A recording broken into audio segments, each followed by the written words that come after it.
Hey there, welcome to another deep dive. Today, we're tackling a topic that's on every parent's mind. How to have those conversations about puberty and healthy sexuality development with kids ages 8 to 12. Mm, How do you even start those conversations? We're diving into a booklet today from the HSE. It's called Making the Big Talk, Many Small Talks. 8, 12-year-olds, it can be tough, I mean, thinking back on my own experiences, it can bring up some awkward memories for sure. mhm. But this booklet is like a guide for parents to help our kids feel confident. Yeah. What we need to remember is that we're always shaping our kids' understanding of bodies and relationships and sexuality, even when we don't realize it. Even small things like, how we react to a romantic scene on TV or a news story about LGBTQ plus issues. It sends a message to our kids. Right. It's like we're always teaching even when we aren't trying to. So we should try to be 100%. intentional about it, right? Yes, exactly.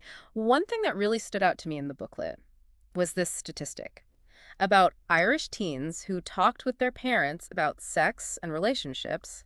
By age 13, they were so much more likely to use contraception the first time they had sex. Wow. That's a big deal.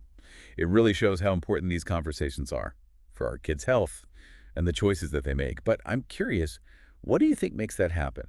Is it about making them comfortable so they'll talk to us? Or is it trust? It's all of those.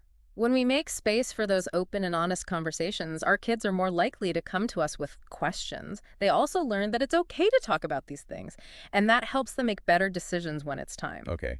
That makes sense. It's not about, one big talk. It's about all those small conversations over time. Absolutely. And the booklet really talks about that. It doesn't have to be this big scary event. It's better to have those small talks over time to make it part of everyday life. Right. Finding those teachable moments. Exactly. Like, imagine you're watching a TV show and someone gets pregnant.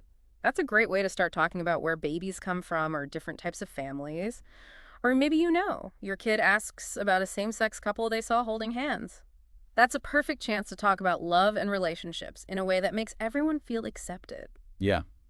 I like those examples. It makes it feel less awkward. And it takes the pressure off of us as parents, too. The booklet also talks about how to be a tellable parent. A tellable parent. Yeah, it means making your kids feel comfortable Yeah. so that they can come to you with anything, even the things that might make us cringe a little. So even when we just want to hide, Pretty much. It's showing them that they can talk to us about anything. because we want them to come to us with their questions and not go to their friends or Google. Right, exactly.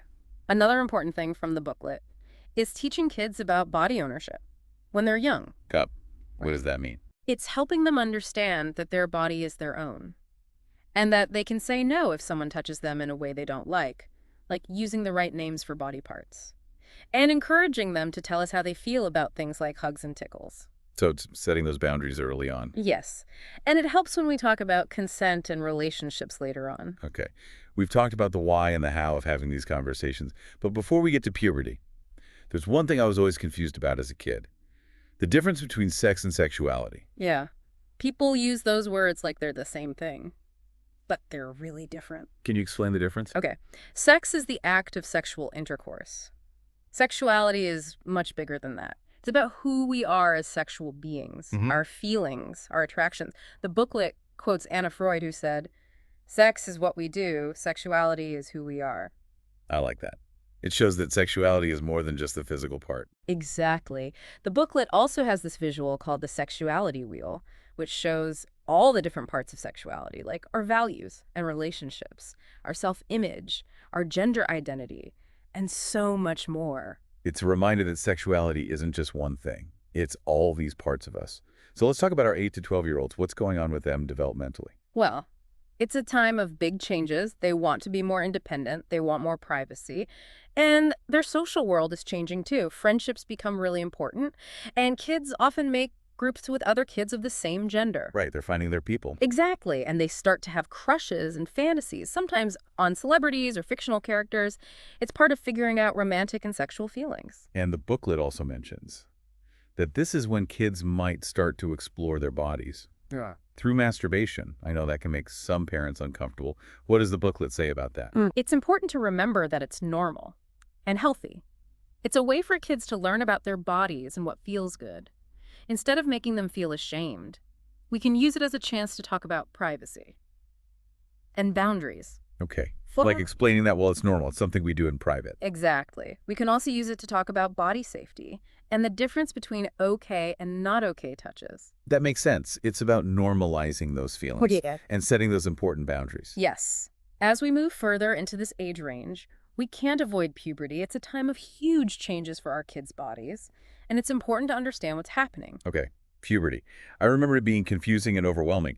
The booklet actually says that puberty and adolescence are different, even though people use them interchangeably. Yeah, puberty is about the physical changes. When a child's body becomes an adult body and able to reproduce, adolescence is bigger. It's the social and emotional change from childhood to adulthood. So puberty is the physical part of adolescence. That's a good way to put it.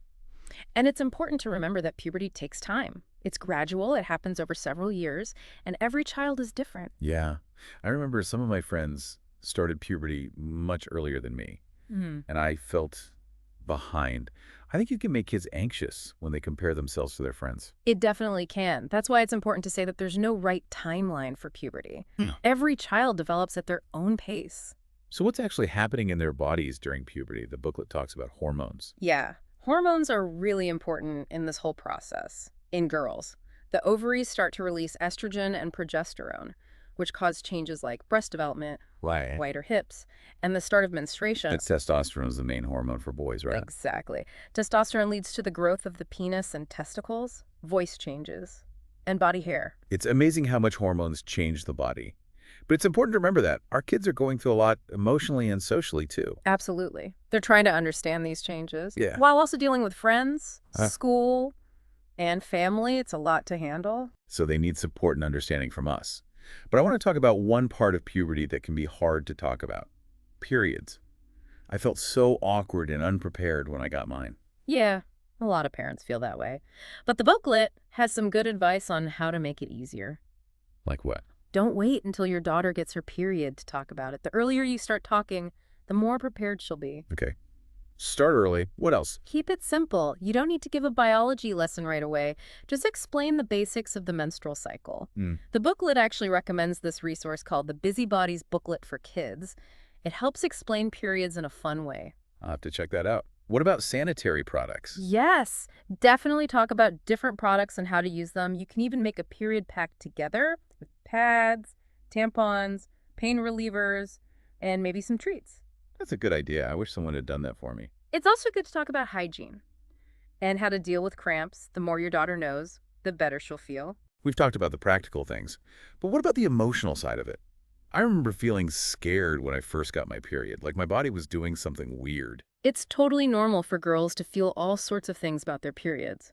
Excited, scared, confused.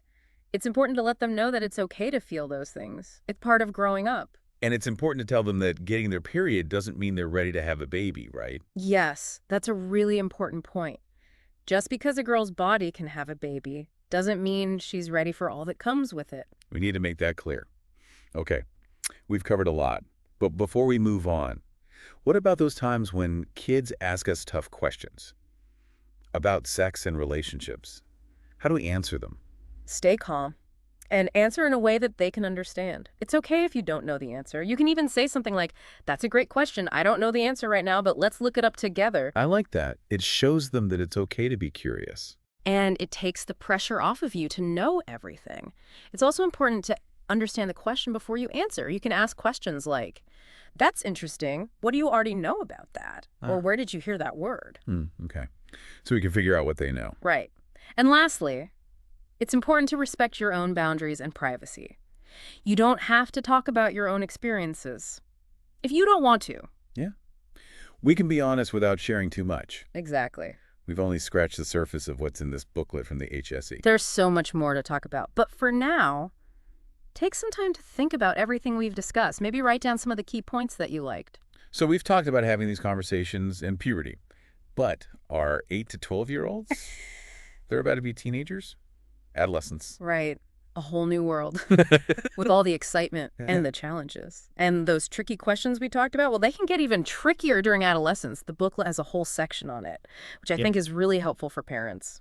You know, when I think of adolescence, I think of mood swings and drama.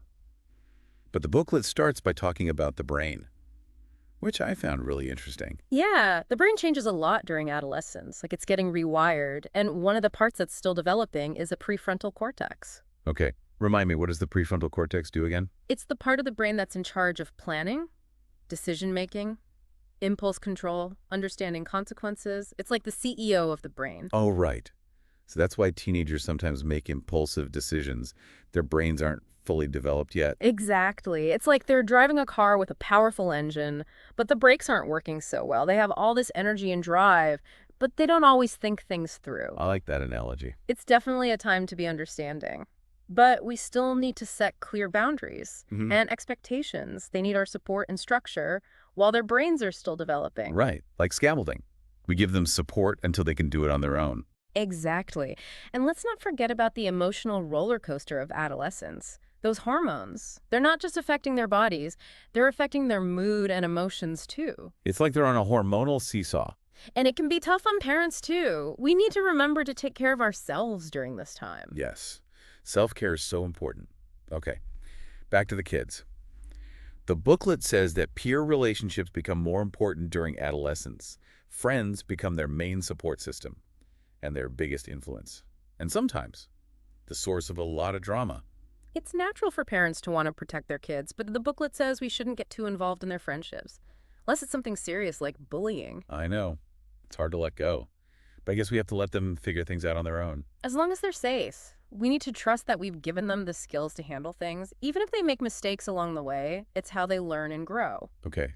Letting go a little. Yeah. Even if it's messy. And adolescence is also a really important time to talk about consent. The booklet says these conversations should start before kids are even thinking about having sex. So we're laying the groundwork early on. Yes. We need to teach them about respecting boundaries, their own boundaries, and the boundaries of other people. We can start by giving them choices and letting them say no, and encouraging them to speak up if someone makes them feel uncomfortable. So like letting them choose what they wear or what activities they do. As they get older, we can talk about consent in romantic relationships, making sure they understand that consent means freely agreeing to something. It's not about pressure or coercion or assuming that silence means yes. It's about communication and respect. Yes. Now, this is also a time when some young people might start to question their gender identity or their sexual orientation. That's a big topic. I remember feeling confused about those things myself at that age. It's important to be respectful and open-minded in these conversations. The booklet reminds us that gender identity and sexual orientation are different. Gender identity is about how someone feels inside, whether they feel like a boy, a girl, or somewhere in between. Sexual orientation is about who someone is attracted to. Okay. That makes sense. The booklet encourages parents to support their children, no matter what their gender identity or sexual orientation is. It's also important to talk about gender stereotypes and challenge those beliefs. So we need to create a safe and inclusive environment for our kids. Yes, where they feel loved and accepted for who they are. And here's another thing that parents need to be aware of, the influence of technology. This is often when kids get their first smartphones, which opens up a whole new world, but also a lot of potential risks. I remember getting my first phone. I felt like I could do anything, but I also made some mistakes. It happens to a lot of people. The booklet talks about the good and bad sides of technology and how important it is to talk to our kids about online safety. The dangers of sharing personal information, being kind and respectful online, and not talking to strangers. Exactly. It's also important to talk about the legal stuff, like sharing explicit content, even if it's their own. They need to understand that once something is online, it's hard to control who sees it. That's scary. What's important is to stay calm.